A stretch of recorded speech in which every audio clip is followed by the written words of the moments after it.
Hello guys, welcome back to Gyan Sthali classes. I hope आप सब अच्छे होंगे। तो चलिए आज की क्लास को स्टार्ट करेंगे।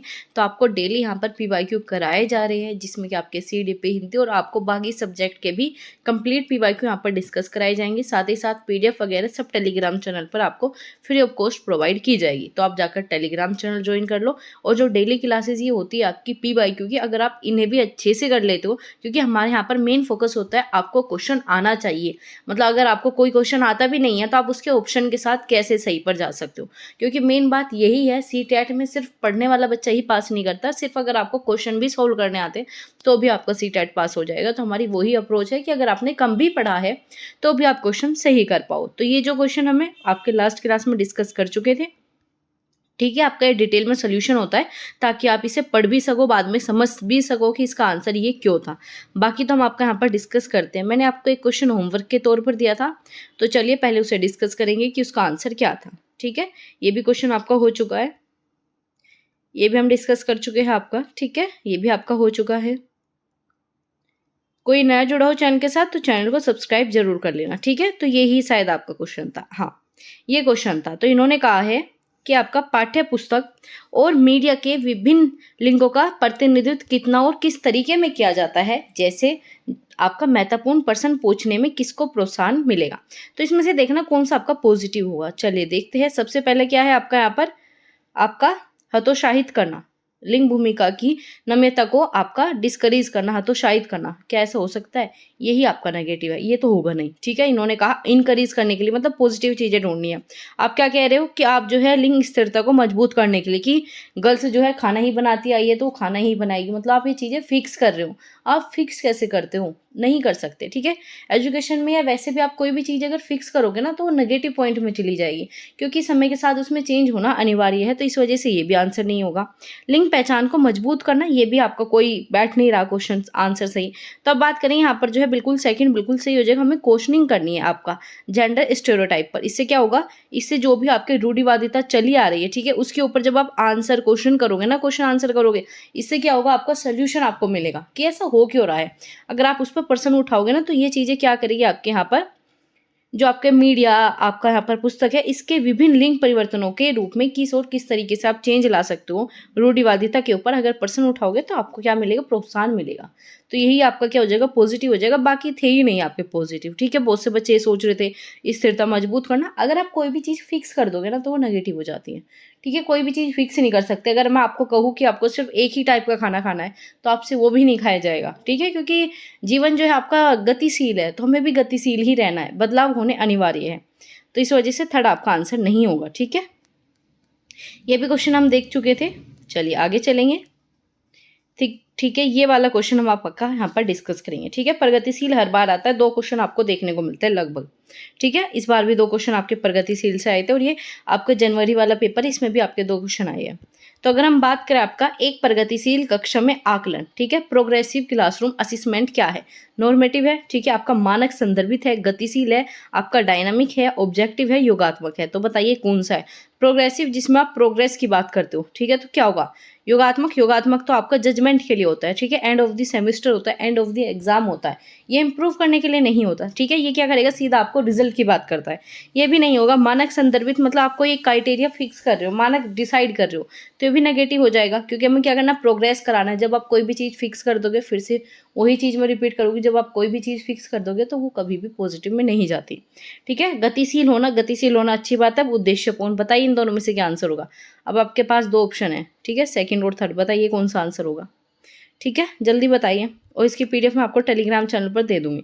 तो क्या हो जाएगा, सेकंड बिल्कुल सही। अगर हम बात करें पहले से, अगर आप उद्देश्य निर्धारित कर दोगे तो फिर वो चीज़ें आपके यहाँ पर प्रोग्रेसिव कैसे हो जाएगी, हमें चेंज भी तो करने होते हैं ना। तो इसी वजह से क्या हो जाएगा, गतिशील।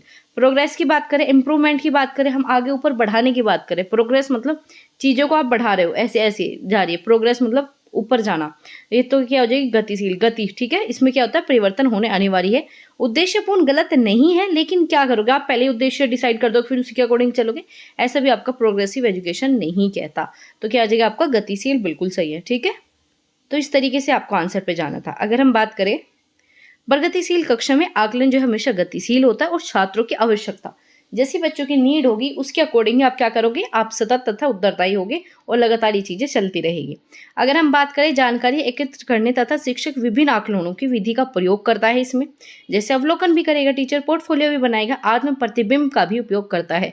गतिशील में क्या होगा, आपका पूरा कह सकते हो जितने भी आपके TLM है, विभिन्न प्रकार की शिक्षण विधियाँ है आपकी, इन सब का प्रयोग टीचर करता है लर्निंग को और ज़्यादा इफेक्टिव बनाने के लिए।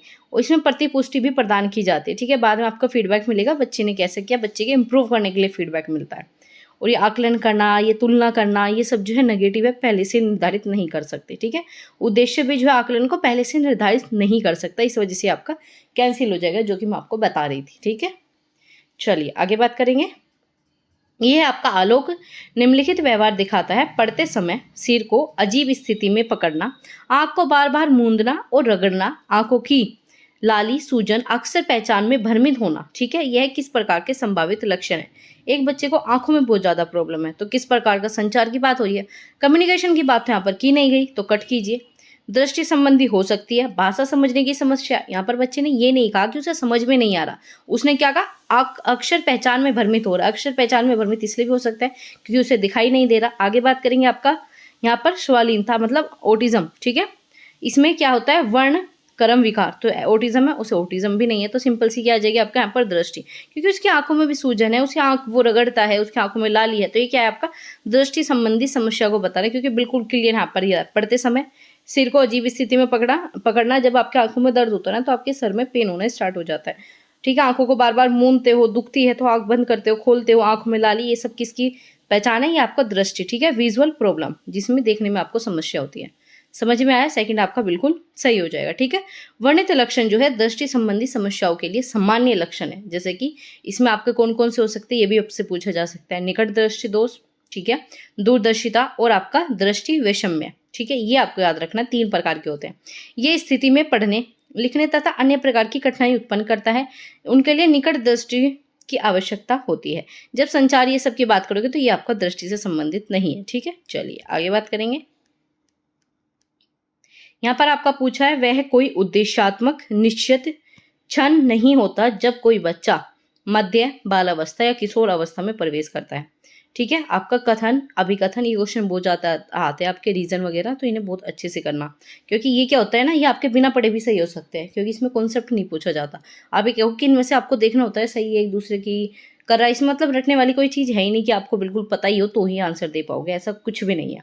तो चलिए बताइए इसमें क्या होगा, आपका रीजन देखते हैं, ठीक है। इसमें बताना है कि विकास जो है प्रकृति में निरंतर रहता है, मतलब कंटिन्यूअस प्रोसेस है, ये बता रहे हैं डेवलपमेंट कंटिन्यूअस प्रोसेस है, बिल्कुल ठीक है। चलिए वो ऊपर बताओ क्या है आपका, वह कोई भी उद्देश्यात्मक निश्चित क्षण नहीं होता जब कोई बच्चा मध्य बाल्यावस्था किशोर अवस्था में प्रवेश नहीं करता।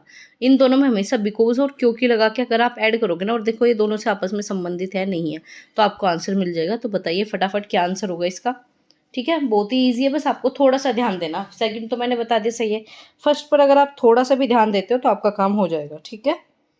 चलिए देखिए बताइए, इसमें दोनों सही है, ठीक है, दोनों सत्य नहीं है, या फिर आपका क्या हो जाएगा, आर और ए और आर दोनों सत्य लेकिन स्पष्टीकरण सही है, एक में क्या हो जाएगा स्पष्टीकरण सही नहीं है, तो क्या आ जाएगा आपका यहाँ पर बिल्कुल सही आ जाएगा सेकंड, क्योंकि इसका स्पष्टीकरण भी बिल्कुल सही है। क्यों है चलिए जानते हैं। इन्होंने क्या कहा कि वह कोई भी उद्देश्यात्मक निश्चित क्षण नहीं है, ठीक है, ये बिल्कुल सही है। कोई भी आप निश्चित क्षण बता ही नहीं सकते, ठीक है। आप डिफाइनेबल मूवमेंट है ही नहीं कि बिल्कुल फिक्स हो, ठीक है नहीं। जो कोई मध्य और बाल्यावस्था में प्रवेश करता है कोई निश्चित नहीं है, क्योंकि क्या होता है आपका विकास प्रकृति में निरंतर रहता है, तो इस वजह से ही आपका यहाँ पर सेकंड बिल्कुल सही हो जाएगा। कुछ भी आपको डाउट नहीं लेना था, क्योंकि इन्होंने बिल्कुल सही बताया, ठीक है।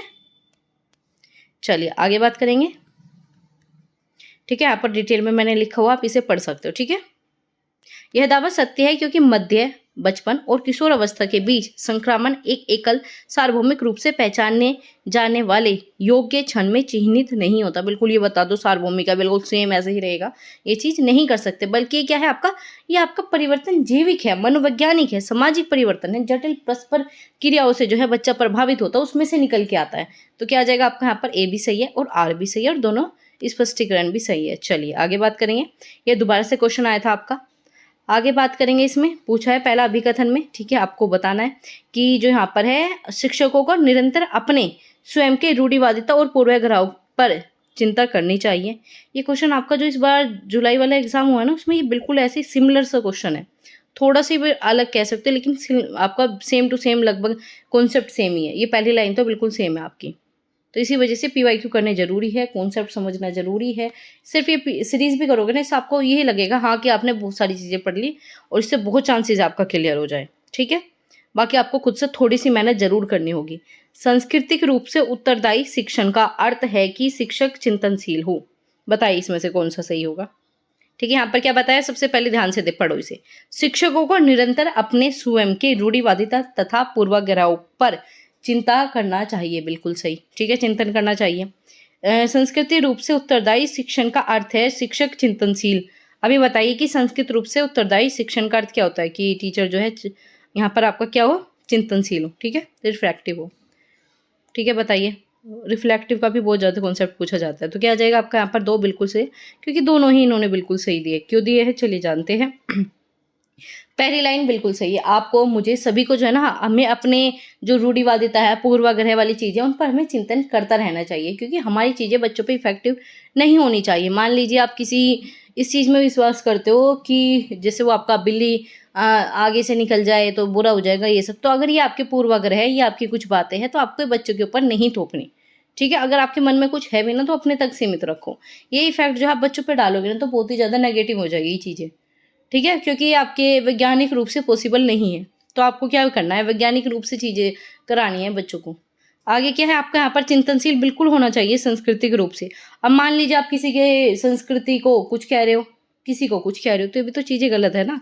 तो दोनों की विविधताओं को, दोनों के महत्व को, सभी प्रकार की संस्कृतियों की विविधताओं की पहचान करना, उनका मूल्यांकन करना, पॉजिटिव तरीके से रहना, चिंतनशील करना, ये शिक्षक के शिक्षण के कारण है। ठीक है। आगे बात करेंगे। ये आपका वाइगोस्की आपका जीन पियाजे, ये फेवरेट है, हर बार क्वेश्चन आएंगे, किसी न किसी तरीके से पूछेगा ही।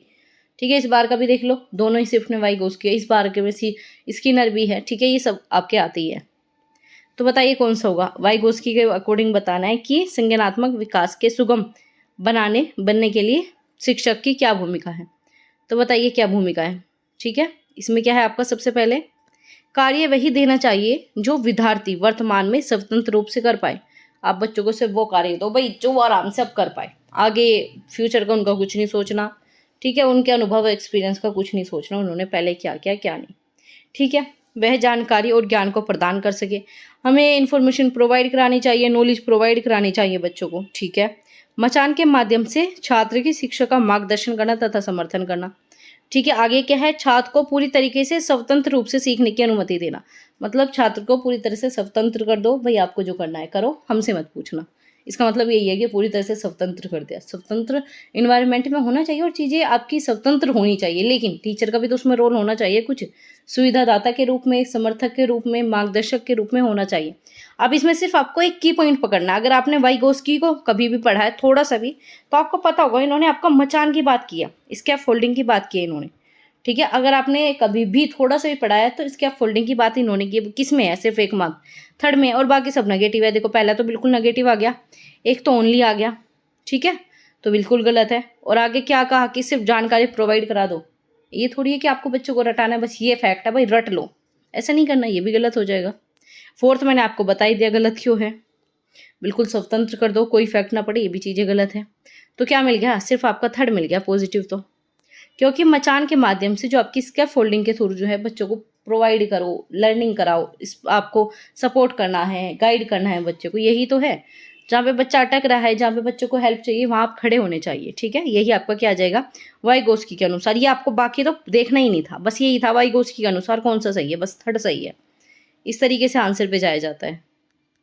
चलिए अब इसे समझते हैं। अगर आपका ये मोस्ट इंपॉर्टेंट है, ठीक है, इसे नोट डाउन जरूर करना, इसे पूरे को पढ़ेंगे। सबसे पहले क्या है, आपके प्रमुख मनोवैज्ञानिक लेव वाइगोस्की ने संज्ञानात्मक विकास, बात याद रखना, संज्ञानात्मक विकास के सामाजिक सांस्कृतिक सिद्धांत को प्रस्तावित किया। तो याद रखना, अगर संज्ञानात्मक विकास के सामाजिक संस्कृति की बात हो तो हमेशा वाइगोस्की आपके साथ आएंगे। ठीक है, अगर संज्ञानात्मक की बात है तो आपके पियाजे चले जाएंगे, लेकिन इसके सामाजिक और सांस्कृतिक की बात हो तो वाइगोस्की। ठीक है, इन्होंने क्या कहा कि व्यक्ति की जो संज्ञानात्मक क्षमताओं को आकार देने के लिए समाज में अंत्यक्रिया करनी आवश्यक है। इन्होंने समाज के ऊपर बात किया। इन्होंने संस्कृति के ऊपर बात की और इन्होंने भाषा के ऊपर बात की। ये 3 पॉइंट याद रखना। सांस्कृतिक संदर्भ के महत्व पर बल दिया गया। वाइगोत्स्की ने जो है संज्ञानात्मक विकास को सुविधाजनक बनाने में शिक्षक की भूमिका को रेखांकित किया है। मतलब ये भी बताया कि अगर बच्चे को कहीं पर प्रॉब्लम होती है, संज्ञान विकास में कहीं पर भी डिफिकल्टी होती है, तो टीचर का हक बनता है कि वो उसे सुविधाजनक के रूप में जो है काम आए, ठीक है, भूमिका निभाए। आगे क्या है, इन्होंने क्या बताया, इन्होंने शिक्षक की भूमिका को सुविधाजनक बनाने के लिए मचान की अवधारणा के साथ निकटता से संबंधित किया है। मचान की बात, स्कैफोल्डिंग की बात की है। अगर बच्चे यहाँ तक नहीं जा पा रहा तो आप उसे थोड़ी सी हेल्प करो तो आराम से यहाँ पर पहुँच जाएगा। जिसमें शिक्षार्थियों को संचारित सहायता प्रदान, वही आपको उसकी हेल्प करनी है यहाँ तक पहुँचने में, ठीक है, क्योंकि वो अपनी वर्तमान स्वतंत्र क्षमताओं से परे कार्य में संलग्न है।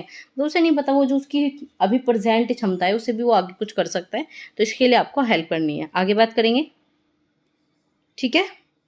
मचान की बात करें, मचान के माध्यम से शिक्षक सहायता करता है, संरचना और प्रोत्साहन प्रदान करते हैं। जैसे जैसे छात्र क्षमता हासिल करता है धीरे धीरे समर्थन कम हो जाता है। ये लाइन टिकटॉक आपकी इस बार पूछी जाइए, ठीक है, सेम टू सेम ये लाइन आपकी इस बार आई है। क्या कि जब आपका यहाँ पर हम हेल्प करते हैं ना, तो उसकी मचान में जब आप मतलब एक तरीके से मचान के माध्यम से टीचर जब बच्चे की हेल्प करता है, जब बच्चा वो चीज़ें सीख जाता है, ठीक है, तो वो क्या करता है, धीरे धीरे समर्थन को कम कर देता है। इसका बेस्ट एग्जाम्पल है जब छोटा बच्चा होता है, उस पर चलना नहीं आता, तो आप उसे सहारा दे दे के हाथ पकड़ा के चलते हो। लेकिन जैसे ही बच्चे ने खुद से चलना सीख लिया तो आप उसे कब तक हाथ नहीं पकड़ते ना, बच्चा खुद चलने लगता है, तो आप अपने जो समर्थन है ना उसे कम करने लगते हो। ये लाइन इंपॉर्टेंट है क्योंकि नेगेटिव लगती है बच्चों को कि समर्थन कम करना नेगेटिव चीज़ें नहीं। जब आपको चीज़ें आ जाएगी तब आपको समर्थन देने का मतलब क्या है। जब आपने खाना खाना सीख ही लिया तो आपको खुद ही से खाना चाहिए ना। अब आपकी मम्मी आपको खाना खिलाए, ये कोई बात थोड़ी है। तो ये चीज़ें आपकी याद रखना, ठीक है।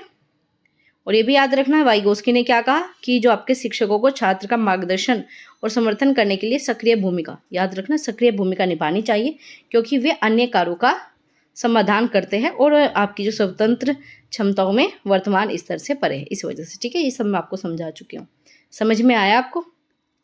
चलिए ये क्वेश्चन आपका कल करेंगे। ये कुछ क्वेश्चन आपके रह गए हैं जो कि हम आपका कल डिस्कस करेंगे, ठीक है। अगर आपके 10 से 11 क्वेश्चन रह गए, ये से हम आपका कल देख लेंगे, ठीक है। कोई भी नया जुड़ा हो चैनल के साथ तो सब्सक्राइब कर लेना। पीडीएफ के लिए टेलीग्राम चैनल जरूर ज्वाइन कर लेना।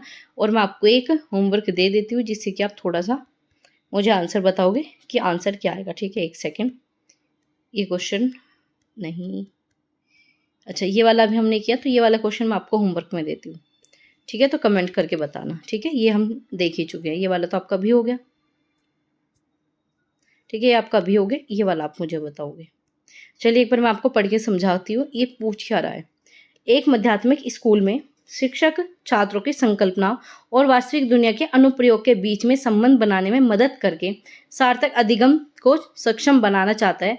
तो इसमें से बताना है कौन सी जो है गतिविधि सही होगी। तो यहाँ पर क्या एक टीचर है, वो क्या करा रहा है, आपका मीनिंगफुल लर्निंग, ठीक है, helping the student to make connection between concept and real world application. तो इसमें क्या कर रहा है टीचर जो है, इन दोनों के संकल्पना तथा वास्तविक दुनिया के बीच में जो है संबंध बनाने की बात कर रहा है, कनेक्ट करने की बात कर रहा है। तो वो किस प्रकार का जो है अधिगम में लर्निंग कराना चाह रहा है, वो किस प्रकार की लर्निंग कराना चाह रहा है, बताइए इनमें से कौन सा होगा। वो याद करने की बात कर रहा है। देखो वो क्या कर रहा है, छोटे छोटे समूह में वर्तमान मुद्दे पर शोध करने के तथा निष्कर्ष करने के लिए कक्षा में प्रस्तुत करने दिया है। चलिए आगे क्या है, आपका छात्र को नियम तथा परिभाषाएं याद देने के लिए, भाई ये तो बिल्कुल नेगेटिव है, तो कट ही कर दो। अब आपको 3 में से आंसर देना है। छात्रों को बहुविकल्पीय प्रश्नों के वर्कशीट पूरी करने के लिए दिया है, या छात्र को उद्दीपक और आपका अनुक्रिय अनुबंधन की विधि द्वारा सीखने को कहा है। तो बताना है स्टिमुलस और आपका रिस्पॉन्स की बात की गई है। तो इसमें कौन सी बात की गई है, ठीक है। ये आपका बाकी जो कॉन्सेप्ट है ना, ये हम आपको कल पढ़ेंगे। अभी आपको इसमें से कमेंट करके बताना है कौन सा आपका सही होगा, ठीक है। आप इसका स्क्रीनशॉट ले लो ताकि आपको याद रहे, ठीक है। तो चलिए मिलते हैं आपसे कल। अब तब तक अपना ध्यान रखिए, ऐसे ही चैनल के साथ बने रहे। क्लास अच्छी लगी हो लाइक कर सकते हो, कमेंट बॉक्स में अपना फीडबैक देना बिल्कुल ना भूलें। और अगर आप बैच इनरोल करना चाहते हो तो आप इस नंबर पर जो है कॉल करके सारी डिटेल ले सकते हो। जो आपके सीटेट का बैच है, ये आपका लेवल 1 और आपका लेवल 2 दोनों के लिए है। आपके बैच का नाम है प्रयास बैच। और जो आपकी ये फीस रहने वाली है, ये आपका 999 रुपये में रहेगी। और इसमें आपको PDF, नोट्स, आपको PPT, हर एक चीज़ जो है आपके साथ शेयर की जाएगी, ठीक है। तो आप जाकर इस पर कॉल कर सकते हो। इसमें 1 और 2 दोनों एक साथ मिल जाएगा आपको, ठीक है। दोनों की अलग पेमेंट करने की ज़रूरत नहीं है और बहुत ही कम आपके लिए यहाँ पर फीस रखी गई है। तो जो भी स्टूडेंट चाहता है बिल्कुल सीक्वेंस में क्लासेस करना, तो आप ज्वाइन कर सकते हो।